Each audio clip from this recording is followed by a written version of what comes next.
Hi team, this is how you print a sample submission form. While at the home page, go ahead and select Print Sample Submission Form. This will guide you to a list of samples that are ready to have their sample submission form printed.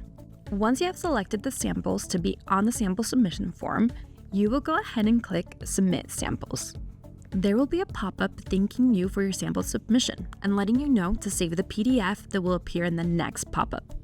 In the next pop-up, please make sure to click the Untitled PDF button. This will download a PDF to your desktop or your downloads.